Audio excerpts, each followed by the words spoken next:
বন্ধুগণ, আটার বা ময়দার রুটি পরোটা খেতে ইচ্ছে না করলে সুজি দিয়ে বানিয়ে নিন দারুণ টেস্টি রুটির রেসিপি। আর তার জন্য নিয়েছি আমি প্রথমে 1 কাপ সুজিটাকে আমি প্রথমে একটা বাটির মধ্যে দিয়ে নেব। তারপর আমি যে কাপ মেপে সুজি নিয়েছি ওই কাপেরই হাফ কাপ দিয়ে দিলাম ময়দার জায়গায় আপনারা এখানে আটার ব্যবহারও করতে পারেন।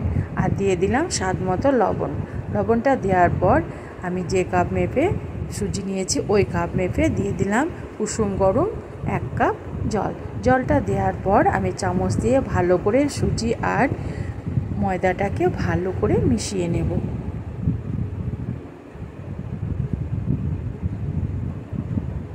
এভাবে আমি ভালো করে মিশিয়ে নেব। তারপর এটাকে ঢাকা দিয়ে মিনিট 10 আমি রেস্টে রেখে দেব। 10 মিনিট পর আমি ফিরে এলাম। দেখুন বন্ধুরা, জলটা টেনে নিয়েছে আর সুজিগুলো ফুলে গেছে। এবার আমি একটা চামচ দিয়ে এগুলোকে আবারও একটু নেড়ে চেড়ে নেব। তারপর আমি আবারও দিয়ে দেব 1 কাপ কুসুম গরম জলটা দেওয়ার পর আমি ভালো করে আবার জলটাকে মিশিয়ে নেব এই আর ময়দা আর সুজিটার সঙ্গে। জলটা পুরোপুরিভাবে যেন মিশে যায়।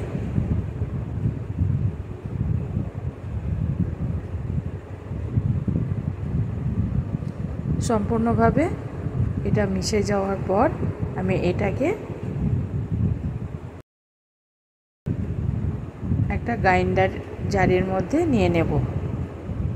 একটা গ্রাইন্ডার আমি নিয়েছি। এবার এটাকে ঢাকা দিয়ে আমি মিক্সিতে একটু পেস্ট করে নেব।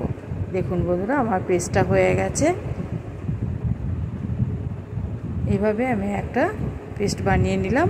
এবার ওই বাটিটার মধ্যে আবারও আমি ঢেলে নেব। এখনও আমার বেটারটা ঘন আছে, এতটা ঘন রাখলে হবে না। আমি আবারও এখানে কুসুম গরম জলের ব্যবহার করব। তার আগে একবার আমি ভালো করে ফাটিয়ে নিলাম। আবারও আমি 1 কাপ দিয়ে দিলাম কুসুম গরম জল। যেহেতু আমি এখানে 1.5 কাপ ময়দা আর সুজি মিলিয়ে নিয়েছি, সেহেতু আমি এখানে দিয়ে দিলাম 3 কাপ কুসুম গরম জলটা দেওয়ার পর আমি ভালো করে একটা চামচ দিয়ে ফাটিয়ে নেব।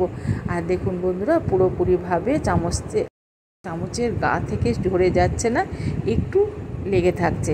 আর একদম কিন্তু ঘন করলেও হবে না, ঠিক এই রকম ঘনত্ব রাখতে হবে। এবার আমি এখানে দিয়ে দিলাম বেকিং পাউডারটাকে দেওয়ার পর আমি ভালো করে মিশিয়ে নেব বেটারের সঙ্গে। হ্যাঁ বন্ধুরা, এখানে বেকিং পাউডারটা দেওয়ার পর রেখে দিলে হবে না, এটাকে আমি সঙ্গে সঙ্গেই তৈরি করে নেব।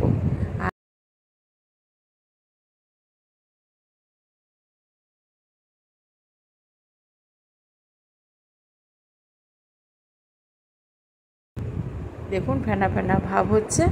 এবার আমি গ্যাসের মধ্যে একটা ননস্টিক কড়াই বসিয়ে দিয়েছি। কড়াইয়ের মধ্যে আমি হাফ চামচ তেল দিয়ে দিলাম। তেলটা আমার একটু বেশি পড়ে গেছে, সেহেতু আমি এখানে তেলটাকে আগে কড়াইয়ের মধ্যে বুলিয়ে নিলাম। তারপর একটা টিস্যু দিয়ে আমি পুরোপুরিভাবে তেলটাকে মুছে নেব। এবার আমি যে বেটারটা রেডি করেছিলাম সেখান থেকে 1 হাতা উঠিয়ে নিয়ে আমি কড়াইয়ের মধ্যে দিয়ে দিলাম। দিয়ে আমি এভাবে ছড়িয়ে দিলাম। ছড়িয়ে দেওয়ার পর আমি গ্যাসটাকে মিডিয়াম থেকে লোতে করে দিয়ে আমি আগে উপরের অংশটাকে ভালোভাবে শুকিয়ে নেব। এটা শুকাতে আমার মিনিট খানিক সময় লাগবে। এবার আমি একটা স্প্যাচুলা দিয়ে আমি উল্টিয়ে নেব। এটা অনায়াসে কিন্তু উঠে যাবে, এটা কোনো অসুবিধাই হবে না। আমার রুটিটা ছিঁড়েও যাবে না, ফেটেও যাবে না। দেখুন বন্ধুরা, 1 পিঠ ভেজে নেওয়ার পর আবারও 1 পিঠকে আমি উল্টিয়ে পাল্টিয়ে ভেজে নিলাম। দেখুন এবার আমি উল্টিয়ে দেব। সুন্দর একটা রুটি হয়ে গেল। এটা অনেকক্ষণ পর্যন্ত বা 12 ঘন্টাও এটা নরম হয়ে থাকে, কোনো অসুবিধা হবে না। যখন ইচ্ছা তখন খান, একদম নরম তুলতুলে হয়ে থাকে। আবারও আমি এখানে আর আমি কোনো তেলের ব্যবহার করলাম না। এই কড়াইয়ের মধ্যেই আমি আবারও 2 হাতা দিয়ে দিলাম বেটারটা দেওয়ার পর উপরের অংশটা আমার শুকিয়ে গেছে, দেখেন ফুটো ফুটো ভাব বসে গেছে। আবারও একটা স্প্যাচুলা দিয়ে আমি ঠিক একইভাবে উল্টিয়ে দেব। ওপরটা কেমন জালি জালি ভাব এসে গেছে দেখুন বন্ধুরা, খেতে কিন্তু ভীষণ মজাদার। এবার আবার এই পিঠটাকেও আমি একটু শুকিয়ে নেব, তারপর আবারও উল্টিয়ে পাল্টিয়ে আমি ফোল্ড করে নেব। এভাবে আমি ফোল্ড করে নিলাম। এবার এটাকে উঠিয়ে নেব, নেওয়ার পর আবারও আমি যে সমস্ত বেটারটা আছে পুরো বেটারটাকে দিয়ে ঠিক একইভাবে আমি এই রুটিগুলোকে তৈরি করে নেব। সমস্ত রুটিগুলো আমার তৈরি হয়ে গেছে। এবার আমি একটা প্লেটের মধ্যে উঠিয়ে নেব। উঠিয়ে নেওয়ার পর আমি গরম গরম পরিবেশন করব।